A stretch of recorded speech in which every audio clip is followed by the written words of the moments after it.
Marco. Sean. Is that better than the vroom vroom? Better than vroom vroom? Yeah, it's more realistic as we're not driving to Las Vegas. I think it's clear by now with all the pre-event chats on the road that we've been doing. But we're not changing the name. It's still named Chats on the Road because that's how it started and that's how it's going to be. So it's not going to be Chats on the Cloud, although it could work. That's right. Well, I'm excited for this conversation. Hopefully Sean. not. I know. What are we talking about today? This is a cool topic, and it's one where it pretty much describes why we started ITSPmagazine, where we're bringing the human element, the social element, the technology stack. You like the word stack, Marco, so I'll bring that in there. But we bring it all together, and of course, some of the other conversations we had with some folks from that are speaking at Black Hat, we're looking at economics of things. And the national political state of things, both from an adversary perspective and a government's readiness perspective. And this particular talk is about ransomware gangs and the fact that, guess what, they're humans too. And guess what, they're organized just like many other businesses. And our two guests have been doing some research on one gang in particular, and probably broader beyond that, we're going to find out today.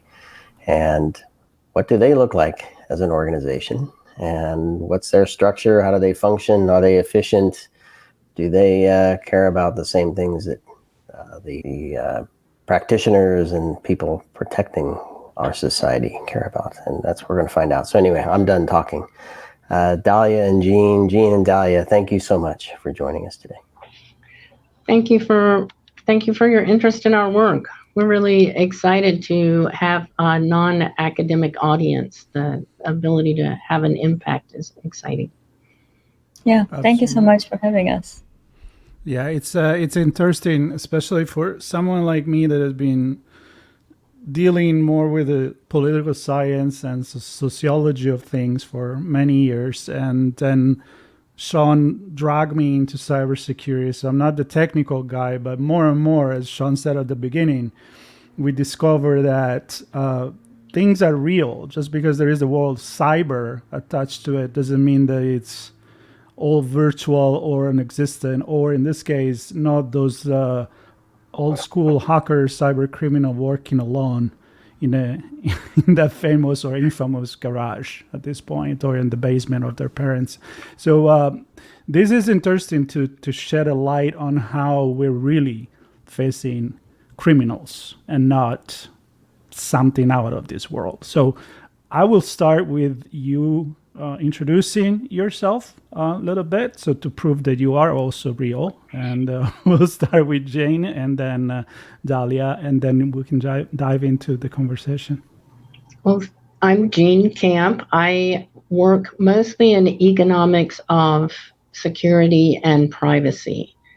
And my interests tend to be where the human meets the keyboard and the keyboard meets the network. Dalya? Nice. I am Dalya Manatova. I am a Ph.D. student. Jean is my advisor. I am studying informatics, security informatics, and I'm interested in organizational social dynamics of e-crime, but also specifically what are the computational methods that we can use to trace those organizational social dynamics. Okay, so let's dive in. What did you find out? Who did you target? So one of the things we hear so often is ransomware as a service, ransomware as a commodity. And what does it mean that these particular attacks become commodities? It's spam is the ultimate commodity, right? It's just spam. And DDoS was this very customized thing. Phishing was customized, and it follows a path and becomes a commodity. And like you said, the hacker, either in the basement or in the secret government facility, it's got a big hoodie, You can't tell what they're going to do. Be very suspicious. I would say one of the big takeaways is think about this as a business. You are probably not facing an incredibly targeted government operation that's just focused on you. That is very unlikely. You are how do you think about attacks once they become commodities? How can that change your conception? And we want our presentation to be both empowering so that you walk away as a defender, perhaps feeling a little less terrified, because probably, if you're laundering money, yeah, the North Koreans are coming after you, but most of you aren't. A way to think about the threats, evaluate the threat monitoring services you're getting. And here are a set of tools and methods that can help you to understand these attackers. Now, Dalya is doing the core of the methodological presentation. So if you could just give a quick presentation of the sets of tools you'll be using and presenting. Yeah. So as Jean mentioned, the e-crime as a commodity becomes a business, right? And we can actually look at those groups as businesses, and we can refer to the science of organizations, how they organized and how they collectively bring those actions together and they build resilience. And we refer to those theories of resilience of organizations and how organizations build relationships between members. And we actually can use methods to sort of extract and map those markers that show that the relationship is building based on those theories. So we actually look at the text. We do this like linguistic and discourse analysis to extract those potential relationships. And there's a way to actually model not just relationships, but in general, the dimensions that make organizations so successful in terms of their resilience. And yeah, one of the examples we'll look at is Conti, the major ransomware group, which was disrupted, but still as a collective action, as a group of members still exists and actually existed long before it became Conti. They started back in 2014. So we just with this internal chat leaks, we can sort of show how it could be done. Interesting. And are you able to, because Jean, you mentioned ransomware as a service and then that they're also a business. And just like most other businesses, we have our core capabilities that we kind of hold dear, and that's our secret sauce as a business, and we invest heavily in that. And then some of the, I'll say, mundane operational stuff we might outsource either to a service provider or an online cloud-based service. Are you finding that these gangs are doing similar things? I'll let Dalya follow up on this because she has some very interesting results. And I think this aligns with what we've seen, where people get recruited and they literally don't know they're working for an e-crime organization. Of course, the difference here is when they're doing customer identification, also known as victim or target identification, you don't want to become a customer. You don't want to experience their expertise. So we are offering a way of reconceptualizing advanced persistent threats as resilient, mature e-crime organizations. And the people who come to Black Hat, they are going to have, they're in corporations, some of them are entrepreneurs, they're going to have better kind of business intelligence and marketing sense. then, that kind of intelligence, then we bring to the floor. What we're doing is offering them new ways to use the tools and their understanding of the, I suppose, legitimate or legal business world, and saying you can turn this and use it for threat analysis. But yes, their task list is your attack chain. So do you want to talk about our task breakdown? Yeah, so it's pretty much like a business model, a business processes. There's target identification where you do all the research. They actually use a lot of OSINT tools. They do research on the profit making of different victims.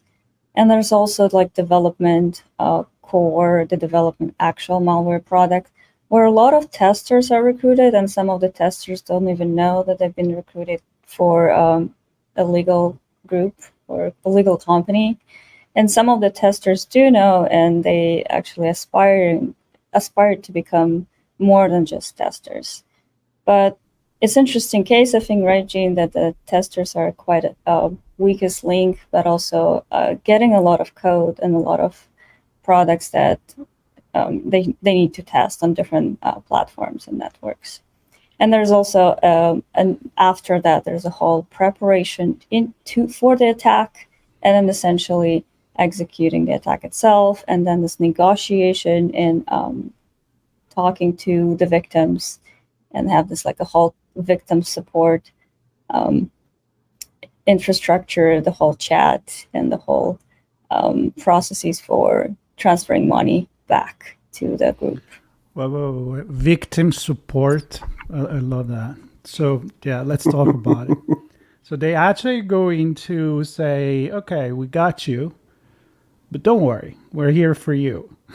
We're going to help you out as long as you pay us. Which brings me also to ask the next and connected question, as we had the conversation before. I've talked about with people on how these companies, because they're real companies, cybercrime companies, are actually marketing themselves. They have a brand to respect in the dark web. So they also need to deliver. If they say they're going to give you your stuff back after you pay, they need to do it. Otherwise, they don't have that respect or that integrity. It's hard to use this word in this conversation, but integrity to keep doing the business the way they are. So this support, I'm intrigued by it. Can you tell me more about it? Yeah, they want to make sure like they have actual professionals in their area to negotiate with the victims. They set up a price that the victim's supposed to pay, but then also they try to ease this pressure and say, you can Google us, we're a pretty famous group. Other victims just paid and it was pretty smooth, so just follow instructions, everything's going to be great, and just don't panic. We'll give you this time. If you need more time, let us know. So it all does seem like a customer support, except this is actual victims. Do they actually give, I don't know, vouchers for the next ransomware where they get a discount? I don't think it's a card punch situation. I don't think anybody wants Conti points. No. That's right. Or a business card. One's free. A credit card. No. Because you go. Get technical, because I'm like all over the places here. Well, actually, I'm gonna bring this out a bit, because it is interesting, but I don't want to get too deep and give away too much from the talk. So I want to step back a little bit and maybe start with Eugene on kind of your view of how this fits the bigger picture of cybersecurity, and you mentioned the economics there again. So there's the economics of them creating a business that's profitable and having a market that they can target and make some money from. Then there's the defense part of it, where the whole economics of that, how much money do we make, and how much of that should we be spending to protect ourselves so that we don't go out of business. So how does this research kind of help you look at that bigger picture of economics?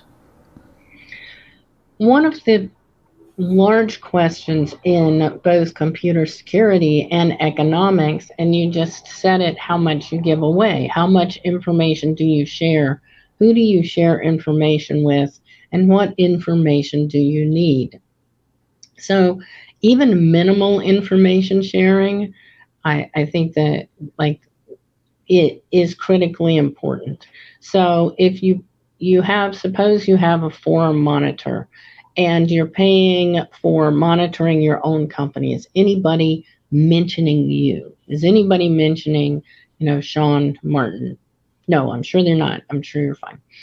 But if they do, is it, as Dalya said, a tester who literally doesn't know that they are working for criminals and is just, oh, I want to see this podcast? Or is it someone who's much more deeply embedded in the organization?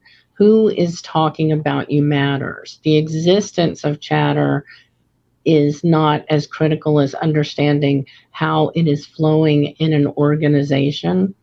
And there, sometimes you can do well by being nice. So you may also, because you know your own business landscape, you know who your major competitors are, you know who is similar to you, and you can look for them also.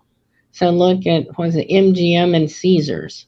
If MGM had known about Caesars, maybe they could have avoided the situation.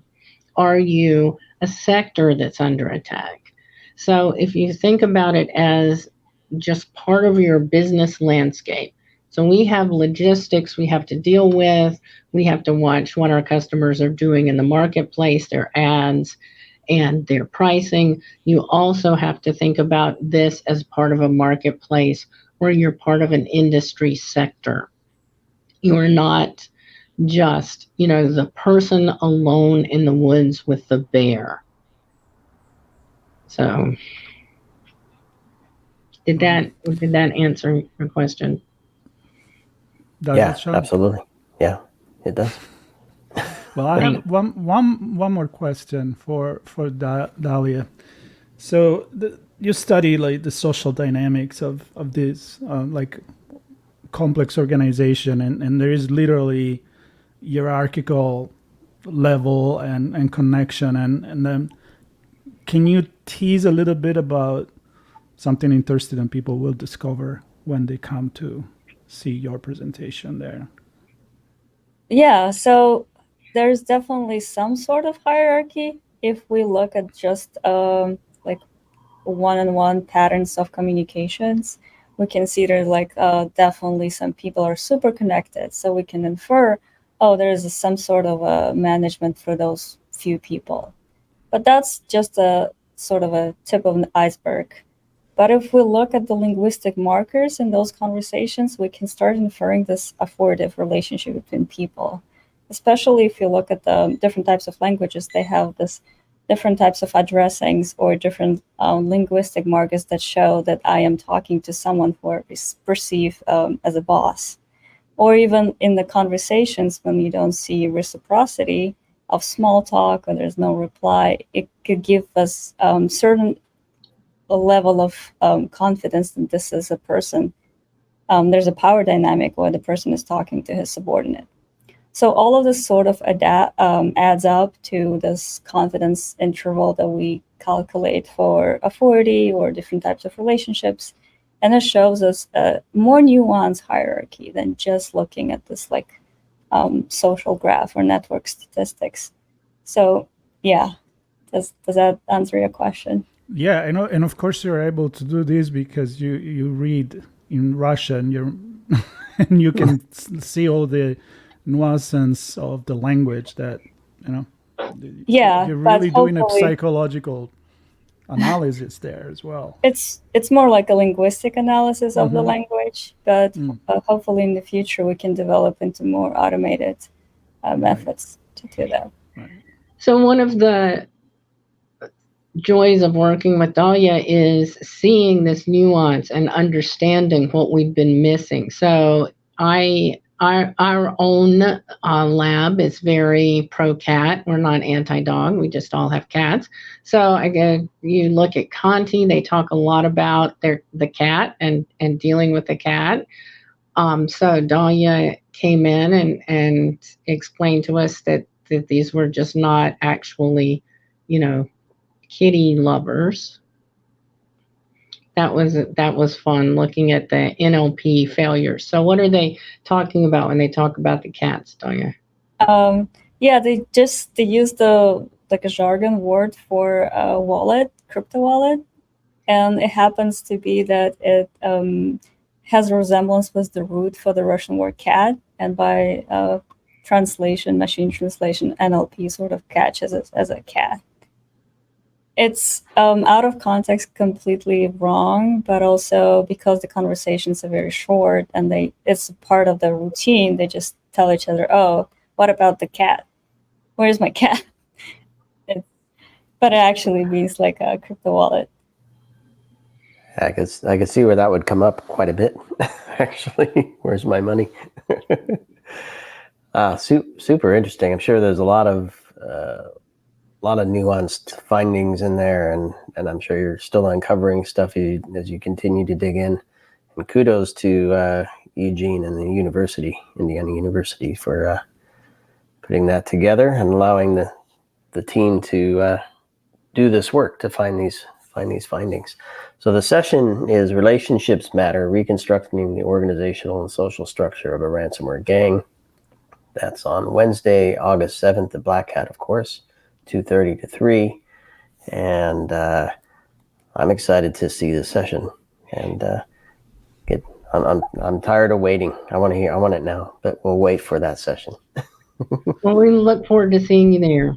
Yeah, I'm actually very excited because a lot of these pre-event chats, they end up presenting a lot less technical and a lot more sociological and socio-political, and I'm thinking like other conversation we had, aspect of what cybercrime is, but also what cybersecurity now is about, which is very different from 10, 15 years ago. And I'm very, very excited about all of these. And I don't know if I can hit them all, but there's many presentation I want to see, and I'll definitely do my best to see yours. Yeah, and what's cool, Marco, is there are many like this. So, I don't know how many we've recorded, but the very few of them are deep technical stuff. Of course, there's plenty of that too. Well, there's the arsenal. But yeah, exactly. But I'm thrilled to see that Black Hat has these types of conversations, because I think this up-level view can give us some really good insights into how we approach this space moving forward. So, Gene, Dalya, thank you so much. And everybody listening and watching, thank you for joining us. And be sure to catch their session Wednesday the 7th, 2:30 to 3, Black Hat, Las Vegas. We'll see you all there. Thanks everybody for listening. Stay tuned. There's more chats on the road coming to you, and of course all the on-location stuff when we get to Vegas soon. Thanks so much. Thank you.